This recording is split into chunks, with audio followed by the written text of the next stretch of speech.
Jadi ya kalau sekarang ya berbeda, gue udah nggak ngelihat diri gue sebagai the center of my universe, but there is other beings as the center, which is we call him God, yang Almighty, All Mercy, All Love.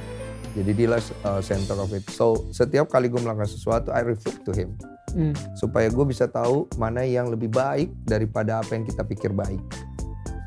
So itu akhirnya merujuk kepada satu firman. Di dalam firman itu ketika ditanya kepada Yesus, apakah hukum terutama? Maka Yesus berkata, kasihilah Tuhan Allahmu dengan segenap pikiranmu, akal budimu, hati dan jiwamu. Apa hukum yang kedua? Kasihlah sesamamu seperti engkau mengasihi dirimu sendiri. But you cannot do yang hukum kedua ketika engkau belum mengenal Tuhan. Karena yang akan engkau kasihi akan orang lain dengan caramu sendiri. Karena kalau engkau membenci dirimu, maka engkau akan membenci orang lain. Maka ketika gue bertemu dengan orang-orang yang membenci orang lain, dia hate themselves. Karena they cannot accept. Maka akhirnya merujuk lagi kepada satu firman yang berikutnya ketika Yesus berkata, apa yang engkau lakukan kepada Allahmu, kenapa engkau Bapamu, kenapa engkau melakukan semuanya? Maka dia berkata, kenapa kau bisa menerima semuanya? Yesus berkata, apapun yang Bapakku berikan kepadaku, baik dan buruk yang Bapakku berikan kepadaku, akan aku terima. Itulah al-ikhlas, keikhlasan. So akhirnya ternyata manusia tidak akan pernah sempurna. Every day kita akan bikin salah, tapi salah itulah amunisi untuk menjadi benar. Depends how you see right and wrong. Image Tuhan di mata lu karakternya seperti apa jadinya? Ya, dia tempat gue bersandar. Karena gue tidak cukup kuat untuk menjalani dunia ini dengan diri gue sekarang. Dan sampai kapanpun itu. Makanya setiap hari gue cuma berdoa.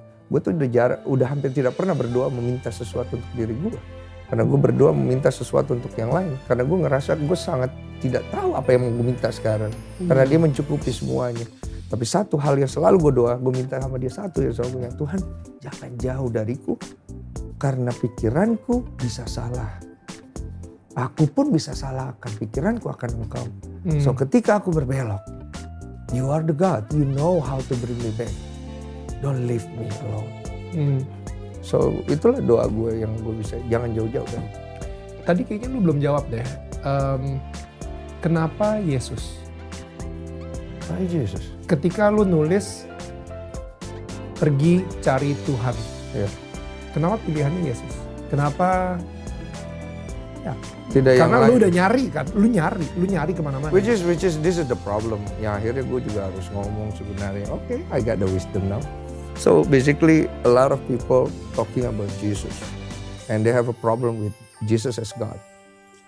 Ketika orang tanya kepada gue, Jesus itu Tuhan atau bukan?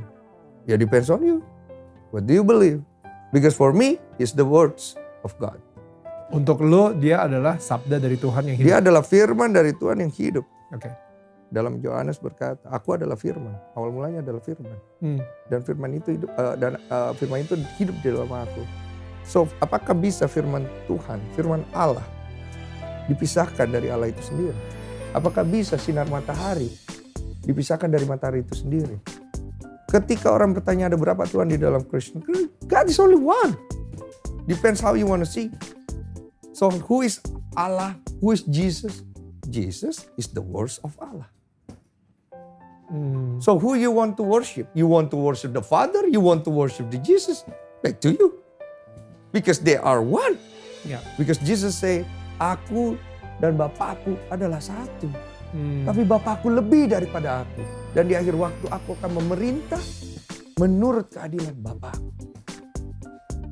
Kalau Bapak lu jenderal, dia pensiun, lu gantiin dan semua tugas dikasih ke lu. Dan Bapak lu adalah Bapak yang benar. Orang datang kepada Bapak lu akan menunjuk orang itu kemana kira-kira? Anaknya. Ya. Karena sudah diserahkan ke situ. Tapi kalau lu menafsirkan itu berbeda pun is okay. Which is the same God, God only one.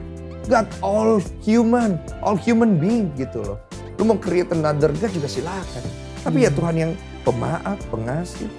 Karena kalau Tuhan itu tidak pemaaf dan pengasih, tidak ada yang punya kesempatan masuk ke dalam